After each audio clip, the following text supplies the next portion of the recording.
Вас вітае служба інфармацыі і тэлерадыёкампаніі «Гомель». У студыі працуе Михаил Синицын. Глядзіце ў гэтым выпуску. Праблемы прыватнага сектара. Міністр архітэктуры і будаўніцтва выслухаў звароты гамельчан. Дапамога сем'ям. У дзіцячых садах адкрыюцца новыя групы для самых маленькіх. 10 гадоў за недзіцячыя размовы. 36-гадовы мужчына вёў інтым-перапіску са школьніцамі. А зараз аб гэтым і іншым больш падрабязна. Больш за 70% беларусаў давяраюць сваёй арміі, а 60% жыхароў краіны гатовыя стаць на абарону радзімы. Больш за 80% адназначна лічаць сябе патрыётамі, што пацвярджае высокі ўзровень грамадзянскай самасвядомасці. Моц беларускай арміі і патрыятызм у сучасных умовах. Тэма адзінага дня інфармавання, які прайшоў у Гомельскім мастацкім каледжы з удзелам намесніка старшыні аблвыканкама Дмітрыя Алейнікава. Абмеркавалі і развіццё мемарыяльнага будаўніцтва ў рэгіёне, а таксама нядаўняе ўступленне Беларусі ў Савет міру. Крок, які падкрэслівае міралюбівую знешнюю палітыку краіны. Молодежь очень мало смотрит телевизор, очень смотрит мало новостных каналов, а в интернете можно зайти не туда, узнать не то, увидеть не это. Поэтому и нужно встречаться. И во все коллективы сегодня государственные служащие идут, разговаривают, приносят что-то новое, рассказывают. Ну и опять же ответная реакция в виде вопросов. Мы стараемся их впитывать, понимать, ну и рассказать. У завяршэнні сустрэчы магчымасць звярнуцца з пытаннямі. Навучэнцы і педагогі цікавіліся развіццём транспартнай сеткі рэгіёна, нюансамі размеркавання маладых спецыялістаў і планамі па стварэнні новых культурных аб'ектаў. Відавочна, што горад квітнее. Міністр архітэктуры і будаўніцтва Рэспублікі Беларусь Александр Студняў станоўча ацаніў змены ў абліччы Гомеля. У рамках візіта ў абласны цэнтр кіраўнік сустрэўся са старшынёй аблвыканкама Іванам Крупко і правёў асабісты прыём грамадзян. Падрабязнасці далей у сюжэце. Гэтыя новыя шматпавярхоўкі прынялі ўжо не адну сотню навасельцаў. А вось стары прыватны сектар побач паступова зносяць. На астраўку насупраць сучаснай забудовы засталося жыллё Кацярыны Андрэеўны. І вось замест выгод прыватнага дома пенсіянерка атрымала нязручнасці. Усеагульны агляд участку, зніжэнне ўзроўню глебы і затапленне. Было там 6 домов, 5 снесли, а мной оставили. И под моим домом построили многоэтажки. Ну, забор стоял там выше, а потом они взяли новый, поставили на самый низ. Вот дожди идут, все это меня заливает, по улице заливает, не пройти, в доме воды везде, на огороде. Жанчына толькі за пераехаць. Аднак пытанне са сносам яе дома і далейшым будаўніцтвам шматпавярховак, са слоў заяўніцы, яшчэ на стадии вырашэння. Огород у меня был 14 соток, часть огорода отрезали, потому что уходит у строительства мой участок. Другога жыхара абласнога цэнтра цікавілі тэрміны заканчэння работ па правядзенні камунікацый у раёне жылой забудовы Раманавічы 3. Прадстаўнікі будаўнічых арганізацый Гомеля і раённых адміністрацый далі тлумачэнні па пытаннях. Міністр узяў іх на асабісты кантроль, а таксама падзяліўся меркаваннем аб зменах у архітэктуры горада. Город процветает, город сегодня может удивить своими новинками. Мне очень всегда приятно находиться в вашем городе, потому что я вижу, появляются новые изюминки, я вижу, какой архитектурный облик появляется в городе, а самое главное – отношение людей. У ходзе візіту на Гомельшчыну міністр таксама абмеркаваў з мясцовымі ўладамі пытанні будаўніцтва арэнднага жылля і рэканструкцыі сацыяльна значных аб'ектаў. Алеся Федарцова, Уладзіслава Галабокіна, Уладзіслаў Казлоў, тэлерадыёкампанія «Гомель». Дзеці самарэалізацыі не перашкода. З 1 сакавіка ва ўсіх раёнах вобласці з'явяцца групы ў дзіцячых садах для малых да 2 гадоў. Рашэнне звязана з ростам запыту сем'яў. Усё больш бацькоў плануюць выходзіць на працу раней, і сістэма дашкольнай адукацыі павінна рэагаваць на гэтыя змены. У рэгіёне ўжо дзейнічае звыш 45 такіх груп. Асаблівасць у колькасці дзяцей. У адной групе да 10 чалавек. Яркія цацкі і дапаможныя матэрыялы. Ёсць усё для развіцця і сацыялізацыі маленькіх беларусаў. Але самае важнае – створаны ўсе умовы для бяспекі дзяцей. Талантливые мамы, креативные папы приводят очень хороших деток. Любознательные малыши. Мы помогаем им просто социализации, как кушать, как набирать водичку, как держать кружечку. Если уже дети развиты к этому периоду, это значит идет у нас учебная, образовательная деятельность. Пашырэнне дашкольных груп у дзіцячых садах будзе паэтапным і прадуманым. Зараз на тэрыторыі Гомельшчыны вывучаецца рэальная патрэбнасць з улікам рэгіянальнай спецыфікі. Работа с такими малышами не в новинку для нас. В настоящее время детские сады уже посещают около 1000 детей до 2 лет, для которых созданы соответствующие условия. Это и развивающая предметно-пространственная среда в группах, и кадровый потенциал для работы с такими детьми. В этой связи постоянно ведется работа по совершенствованию материально-технической базы учреждений, оказанию методического сопровождения педагогам, уже работающим или еще планирующим работу с детьми 2-го раннего возраста. Мы постоянно анализируем потребность родителей, видим их заинтересованность, и в следующем учебном году сеть таких групп будет расширена. Даступнасць дашкольнай адукацыі застаецца прыярытэтам дзяржаўнай палітыкі. Паслугамі ахоплена больш як 90% юных беларусаў ад года да 6. Стварэнне і развіццё груп для дзяцей да 2 гадоў – важная інвестыцыя ў будучыню, а таксама падтрымку занятасці жанчын і якасную адукацыю. Тым часам спецыялісты заклікаюць бацькоў надаць больш увагі бяспецы дзяцей. З пачатку года ў Гомельскай вобласці загінулі 4 непаўналетніх. У параўнанні з аналагічным перыядам мінулага года гэтая лічба павялічылася ўдвая. Прычынай 2 выпадкаў паслужыла падзенне з вышыні. У Ельскім раёне дзяўчынка загінула ад удару токам у ваннай, куды прынесла зарадку ад тэлефона. У Рэчыцкім раёне адбылося трагічнае ДТЗ. Вадзіцель збіў падлетка, які пераходзіў дарогу на перакрыжаванне. У гэтым годзе зафіксаваны і здарэнні з удзелам непаўналетніх, якія не скончыліся гібелю. Гэта пажары, 3 з якіх адбыліся па віне дзяцей. Таксама зарэгістраваныя выпадкі траўматызму пры катанні на тюбінгах у Рэчыцкім, Мазырскім і Добружскім раёнах. На районы пошло письмо, в котором в первую очередь это разъяснительная работа не только среди несовершеннолетних, но и разъяснительная работа среди взрослых. Это проведение родительских собраний, это проведение различных встреч со всеми заинтересованными службами. Также мы основной упор сделали и на разъяснительную работу в социальных сетях. Это в тех социальных группах, которые присутствуют взрослыми, для того, чтобы еще раз в очередной раз обратить их внимание. 2 сакавіка ў Гомельскай вобласці распачнецца акцыя за бяспеку разам. Бацькам рэкамендуецца часцей размаўляць з дзецьмі на важныя тэмы, быць для іх прыкладам правільных паводзінаў і ствараць належныя умовы дома. Сачыце і за тым, з кім дзеці вядуць размовы ў інтэрнэце. Следчыя раскрылі падрабязнасці расследавання па гучнай справе пра пазапраўную перапіску з падлеткамі. Фігурант – 36-гадовы жыхар Мазырскага раёна. Па дадзеных следства, у ліпені 2023 года мужчына зарэгістраваў на нумар мабільнага тэлефона маці фэйкавую старонку ў сацыяльнай сетцы. Пад выдуманым імем выдаваў сябе за маладога хлопца і уступаў у перапіску са школьніцамі. Ён распавядаў дзецям пра парнаграфію, прасіў даслаць непрыстойныя відэа і фота, прапаноўваў сустрэцца, у тым ліку за матэрыяльнае ўзнагароджанне.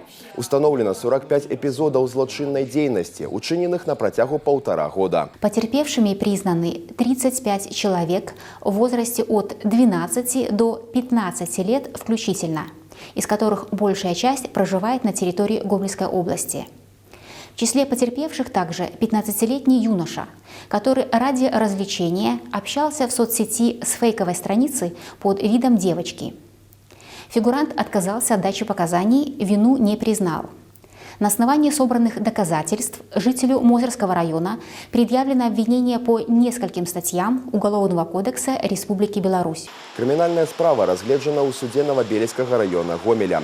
Прызначана пакаранне ў відзе пазбаўлення волі на тэрмін 10 гадоў з адбываннем у папраўчай калоніі ва ўмовах узмоцненага рэжыму. Прысуд у законную сілу не ўступіў. Мэта – рыхтаваць прафесіяналаў. У Гомельскім дзяржаўным медыцынскім універсітэце прайшоў заключны этап алімпіяды па рэспіраторных тэхналогіях. Удзельнікамі першага падобнага спаборніцтва ў краіне сталі студэнты 4 навучальных устаноў Беларусі. Самых дасведчаных сабраў сімуляцыйна-атэстацыйны цэнтр, аснашчаны спецыяльным абсталяваннем. Заключны этап спаборніцтва складаўся з 2 тураў. Тэарэтычны – рашэнне задач і апытання, і практычны тур, які прадугледжваў праходжанне 3 станций, аускультация легких, спирометрия и виртуальный пациент. Затрагиваются вопросы помимо общеучебной программы, это саркоидозы, это микобактериозы, другие силикозы, ну и другие вопросы. Также нужно знать и понимать, интерпретировать рентгенограммы, КТ изображения. Ну, обхват большой, обширный вопрос и обширные данные информации, которые мы можем получать с МК нашего.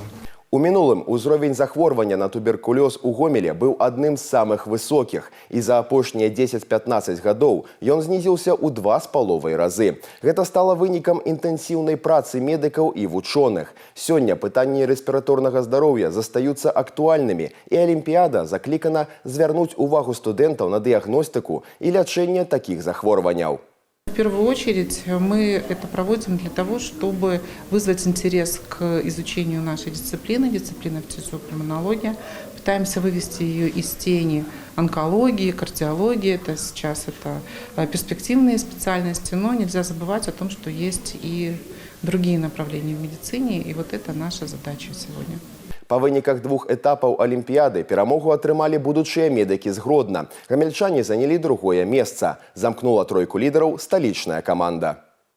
Набліжаецца вясна. Таўшыня лёду на вадаёмах з кожным днём будзе станавіцца ўсё меншай, а рызыка ўсё вышэй. Рыбалка, прагулкі, катанне на каньках – усё гэта цяпер можа скончыцца трагічна. Асвод заклікае жыхароў быць асабліва асцярожнымі, устрымлівацца ад выхаду на вадаёмы і уважліва сачыць за змяненнямі умоў надвор'я. Нават калі здаецца, што лёд моцны, гэта можа быць падманліва, асабліва на вадаёмах з цячэннем. Днепр, Припять, появляются большие промоины, лед становится хрупким.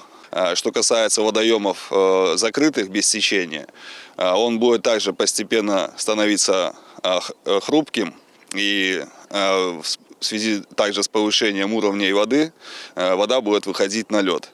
Все эти факторы, конечно, являются опасными. Это в первую очередь касается любителей зимней рыбалки. И, конечно, надо быть очень аккуратным. Лед, когда есть солнце, он разрушается очень быстро. С утра вы можете зайти на лед, он будет еще достаточно крепкий, но в течение дня он разрушается очень быстро. На выходных у рэгіёне чакаецца прыкметнае пацяпленне. Па інфармацыі абласнога гідраметцэнтра, у бліжэйшыя суткі прагназуецца пераменная воблачнасць, пераважна без ападкаў. Уначы і раніцай месцамі магчымы слабы туман і галалёд. На дарогах галалёдзіца. Тэмпература паветра ўначы складзе ад -4 да +1. Удзень будзе да 8 цяпла. У нядзелю паветра прагрэецца да +10. У панядзелак 2 сакавіка воблачнасць узмоцніцца. Пройдуць кароткачасовыя дажджы і мокры снег. Захаваецца галалёдзіца. Тэмпература ўначы складзе ад -3 да +2 градусаў. Удзень да 6 цяпла. Вецер заходні, месцамі парывамі да 14 метров за секунду. Калі тэхніка прадухіляе крадзеж, з усталяваннем электронных лічыльнікаў электраэнергіі абаненты сталі больш спраўна плаціць за спажыты энергапрадукт. Безулічнае выкарыстанне у параўнанні з перыядам 20гадовай даўніны скарацілася на 90%. Міжраённыя аддзяленні энергазбыту штодзень кантралююць сітуацыю на аб'ектах. Супрацоўнічаюць энергакрацяжу і спецыяльныя рэйдавыя брыгады. Ірына Драбышэўская назірала, як у галіне дапамагаюць абараняць закон і парадак. Смотрим правильное же подключение схемы. Ток по каждым 3 фазам, же напряжение, мощность. Все соответствует. Профессионалам тут все ясно. Кто понял, тот понял. Но часто устройством энергосистем интересуются и хакеры, любители бесплатных услуг. Еще 20 лет назад электроэнергетическое воровство многим сходило с рук. Хитрые пользователи шли на разные уловки, чтобы искажать данные счетчиков потребляемой электроэнергии. Цель неблагородная – потреблять и не платить. Сейчас за этим следит техника. Мы находимся в трансформаторной подстанции. Значит, здесь вот стоят учеты коммунально-бытового сектора. Вот мы их сейчас будем проверять на погрешность. В арсенале рейдовой бригады всегда с собой несколько видов оборудования. Измерительные штанги, к примеру, работают на высоте. Устройство помогает контролировать потребительский участок. Это один из методов контроля на воздушной линии. Замеряем ток, потребляемый или участком линии, либо конкретным домом выявлять, кто там что придумал, в общем. Как результаты? Порядочные улицы? Ну, и здесь, в принципе, да, тут такие все граждане неплохие, хорошие, порядочные. Речский межрайонный энергосбыт обслуживает более 84 тысяч промышленных и бытовых абонентов. Сейчас мы в самом сердце организации. Группа по работе с энергопотребителями – маленькая, но значимая часть большого механизма энергосбыта. Мы следим за электроустановкой абонента, контролируем потребление, то есть контролируем работу коммерческого учета, контролируем, насколько абонент непосредственно соблюдает условия договора электроснабжения, насколько он правильно снимает показания, как предоставляет расход. И основная задача – это выявление безучетного потребления. Это потребление, которое не учитывается коммерческим счетчиком. Иначе говоря, воровство. Это нарушение непосредственно фиксируется в документе. Первым делом повлияла на порядочность плательщиков модернизация учетно-контрольных систем. Вместо старых индукционных установили электронные счетчики. В результате безучетное потребление сократилось на 90%. Счетчики электронные, они гораздо более функциональные, могут очень много параметров фиксируют, и их гораздо сложнее обмануть. В том числе они передают все данные на центральный сервер. Если какая-то неисправность, он уже это фиксирует, и мы это можем увидеть. Современные технологии позволяют поймать сразу двух зайцев, уследить и за качеством услуг, и за их оплатой. Автоматизированная контрольно-учетная система помогает точно видеть расход электроэнергии, контролировать оплату, исключать факты хищения, управлять тарифами. Причем все это делается на расстоянии, не отходя от компьютера. Но главное, такие технические меры повлияли и на сознательность абонентов. Эксперимент доказал, платить за услуги стали добросовестнее. Ирина Дробушевская, Александр Шведаков, телерадиокомпания «Гомель». Гэтыя і іншыя навіны вы можете знайсці ў нашым тэлеграм-канале, а таксама на сайце ў інтэрнэце па адрасе tvrgomel.by.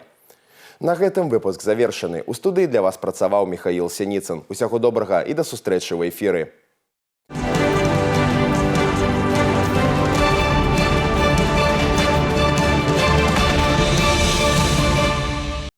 Эфир телеканала «Беларусь-4» продолжает де-факто. В студии Анна Кустачева. Здравствуйте. В поселке Зеленая долина Жлобинского района загорелся жилой дом. В момент возникновения пожара хозяин дома, 65-летний пенсионер, спал. Он проснулся от звука сработавшего АПИ, самостоятельно потушил возгорание. В результате пожара повреждена обивка дивана и постельные принадлежности. Пострадавших нет. Вероятнее всего, неосторожное обращение с огнем при курении привело к пожару. Еще один жилой дом загорелся в Хойниках по улице Пролетарской. В результате пожара повреждена кровля дома. Рассматриваемая версия причины пожара – нарушение правил эксплуатации печей, теплогенерирующих агрегатов и устройств. В Калинковичском районе суд вынес приговор трактористу-машинисту, который похитил 600 литров топлива. С июля по сентябрь 2025 года мужчина методично присваивал дизельное топливо. Своими действиями он причинил ущерб предприятию в сумме свыше 1500 рублей. На скамье подсудимых мужчина оказался не впервые. Приговором суда обвиняемому назначено наказание в виде лишения свободы на срок 2 года и 6 месяцев со штрафом в размере 50 базовых величин. Гомельчанке, которая выписывала себе рецепты, вынесен приговор. Для фигурантки это далеко не первый опыт махинаций. За плечами у нее 2 судимости, причем одна за аналогичное преступление, а вторая за подделку официального документа и незаконный оборот наркотических средств. Обвиняемая в прошлом работала медсестрой и помощником врачам, поэтому хорошо знала правила заполнения соответствующих документов.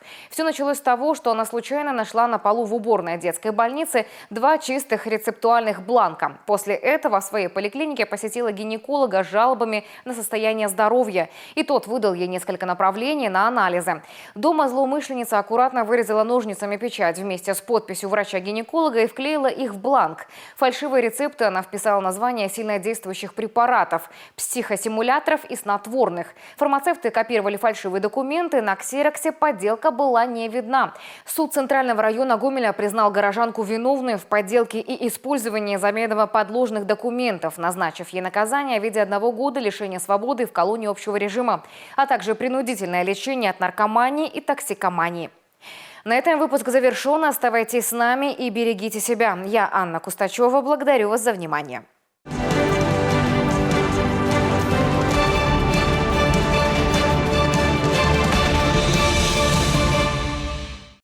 Вадим Мартинкевич и Георгий Кукушкин продлили контракты с Гомелем, а срок соглашения с футболистами рассчитан до конца 2027 года. Вадим Мартинкевич в минувшем сезоне провел 32 официальные игры за зелено-белых, в которых отдал 3 голевые передачи. Георгий Кукушкин в 25 матчах за Гомель забил 1 мяч.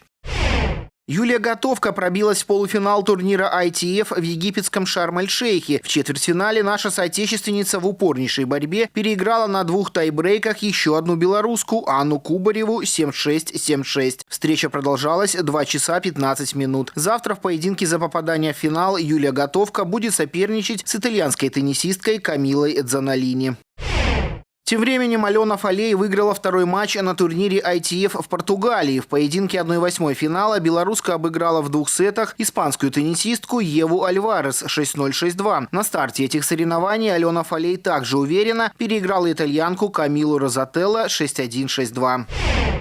Белорусские спортсменки заняли 3 призовых места в финале 2-го этапа международного турнира по современному пятиборью «Кубок Павла Леднева». Участие в решающих стартах приняли 4 белоруски, 12 россиянок и 2 представительницы Египта. Победу одержала Виолетта Гуреева, которая показала лучший результат в фехтовании, была 2-й на полосе препятствий и 10-й в плавании. Вслед за соотечественницей к финишу пришла Мария Гнетчик, которая в минувшем месяце праздновала успех на 1-м этапе Кубка Леднева в Кирове. Тройку лучших замкнула Анастасия Малашинока.